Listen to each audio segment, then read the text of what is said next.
여러분, 직장인에게는 1년이 12달이 아니라 13달이라는 말이 있죠. 바로 2월, 여러분의 통장에 꽂힐 수도 혹은 여러분의 통장에서 뜯겨나갈 수도 있는 운명의 날, 연말 정산 시즌이 돌아왔습니다. 누구는 이날 소고기를 사 먹습니다. 연말정산으로 100만 원을 받았다며 13월에 보너스다라고 말합니다. 그런데 누구는 이날 소주를 깝니다. 번 게 뭐가 있다고 50만 원을 또 뜯어가냐면서 13월에 세금 폭탄이냐고 얘기를 합니다. 도대체 왜 이런 차이가 날까요? 옆자리 김대리는 맨날 밥도 잘 사 먹고 옷도 잘 사 입는데 환급 받고, 나는 탕비실 커피만 마시면서 아껴 썼는데 왜 세금을 더 내야 될까요? 세상이 불공평해서? 국세청이 나만 미워해서? 아닙니다. 여러분이 게임의 룰을 몰랐기 때문입니다. 연말정산은 국세청과의 더치페이 싸움입니다. 1년 동안 국가가 여러분의 월급에서 대충 떼어간 세금과 실제로 여러분이 냈어야 할 세금을 비교해서 너무 많이 가져갔네 하면 돌려주고, 너무 많이 벌었네 하면 더 내놔 하는 게 징수입니다. 멍하니 있으면 코 베어가는 게 아니라 돈 베어가는 세상. 오늘 제가 준비한 건 단순한 연말 정산 가이드가 아닙니다. 국세청의 주머니를 합법적으로 털어오는 대국민 절세 공략집입니다. 이 영상 하나만 끝까지 보시면 내년 2월 여러분의 급여 명세서는 무조건 플러스가 될 것입니다. 본격적인 기술 들어가기 전에 딱 2가지 용어만 머리에 박고 갑시다. 이거 구분 못하면 연말정산은 그냥 운빨 게임 되는 겁니다. 바로 소득공제와 세액공제입니다. 세금은 뭘 기준으로 매기죠? 여러분이 번 돈, 즉 소득에 때립니다. 소득이 높을수록 세율이 확 올라갑니다. 그래서 우리는 국세청한테 이렇게 말해야 합니다. 연봉은 5천만 원이지만 이거 다 제 돈이 아니에요. 밥도 먹고 기름도 넣고 카드도 긁고 사실상 남은 돈은 2천만 원밖에 없어요 라고요. 이렇게 세금을 매기는 기준이 되는 소득 금액 자체를 깎아주는 것, 이게 소득공제입니다. 대표적인 게 신용카드 공제, 인적공제죠. 이건 연봉이 높은 사람일수록 유리합니다. 왜? 높은 세율 구간에서 내려올 수 있으니까요. 이건 계산이 다 끝나고 나온 최종 세금에서 직접 돈을 까주는 겁니다. 너 세금 100만 원 나왔지? 근데 너 월세 사느라 고생했네. 10만 원 깎아줄게. 90만 원만 내. 이게 바로 세액공제입니다. 대표적인 게 월세공제, 의료비 공제, 교육비 공제, 연금저축 공제입니다. 이건 소득과 상관없이 현금 박치기로 깎아주는 거라 체감 효과가 엄청납니다. 정리해보겠습니다. 소득공제는 과세 표준인 내 몸집을 줄여서 세율을 낮추는 기술. 세액공제는 날아오는 세금 화살을 방패로 막아내는 기술. 이 2가지 무기를 양손에 들고 싸워야 이길 수 있습니다. 자, 이제 무기사용법 알려드리겠습니다. 연말정산 질문 1위. 신용카드가 좋나요? 체크카드가 좋나요? 결론부터 말합니다. 둘 다 써야 됩니다. 근데 순서와 비율이 생명입니다. 국세청은 여러분이 돈을 쓴다고 무조건 공제해주지 않습니다. 총 급여의 25% 이상 쓴 금액부터 공제를 시작합니다. 여러분이 연봉 4천만 원이다? 그러면 25%인 1천만 원까지는 아무리 긁어도 공제액 0원입니다. 국세청 입장에선 숨만 쉬어도 나가는 돈이라고 보는 거죠. 어차피 1천만 원 쓸 때까진 공제가 안 됩니다. 그럼 뭘 써야 할까요? 포인트 적립 할인 혜택, 많이 들어간 신용카드를 쓰는 게 이득입니다. 통신비 할인, 점심값 할인, 마일리지 적립, 신용카드로 뽕을 뽑으세요. 자, 카드값이 1천만 원을 넘었습니다. 이때부터는 공제율 싸움입니다. 보이시죠? 체크카드가 공제율이 2배나 높습니다.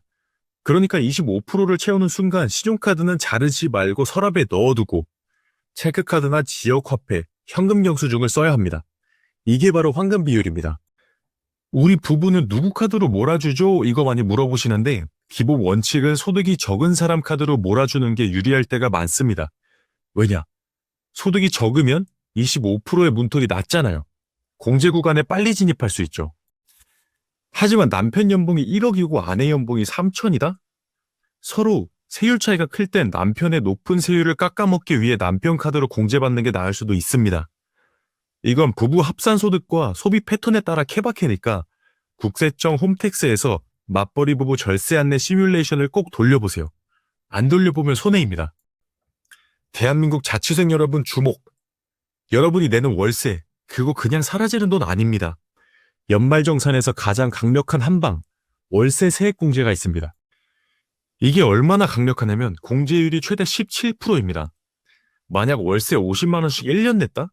총 600만 원에 17%인 102만 원을 세금에서 바로 까줍니다.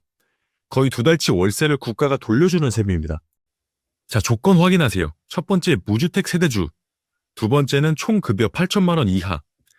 세 번째는 전용 면적 85제곱미터 이하 또는 기준 시가 4억 원 이하 주택.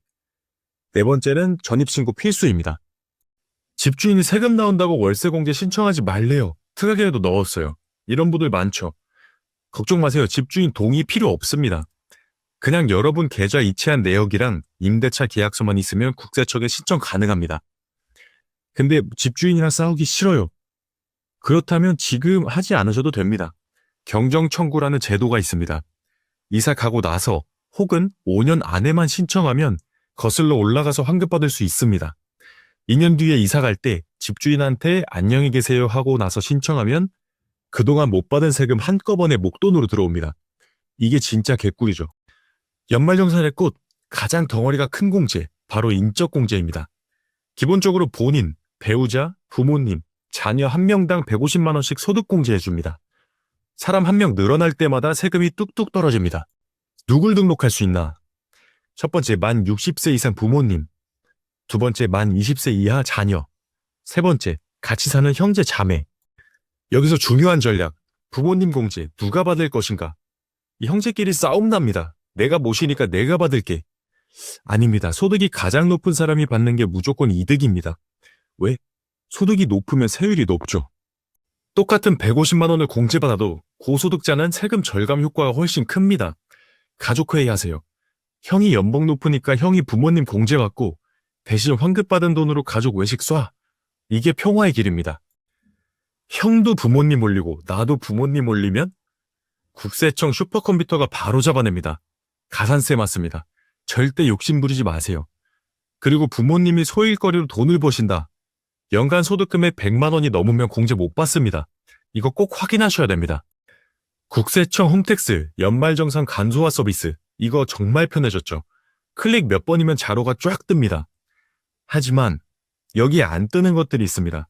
이거 여러분이 직접 챙겨서 회사에 서류 내야 됩니다. 안 내면 국세청은 절대 알아서 안 챙겨줍니다.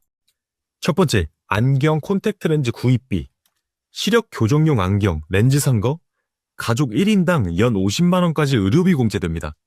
안경점 가서 연말정산용 영수증 주세요 하면 떼줍니다.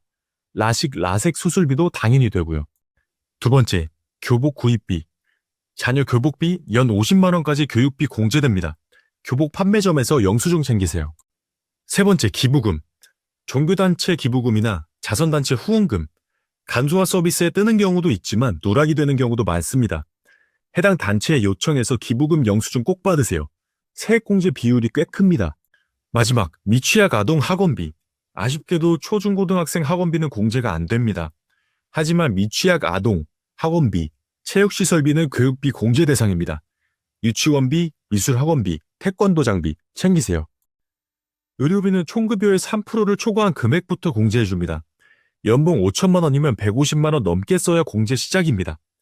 그래서 맞벌이 부부라면 의료비는 연봉이 낮은 사람 카드로 긁어서 몰아주는 게 유리합니다. 문턱을 넘기기 쉬우니까요. 자, 이제 실전입니다. 언제 뭘 해야 되냐? 1월 15일부터 20일까지는 국세청 홈택스 연말정산 간소화 서비스 오픈.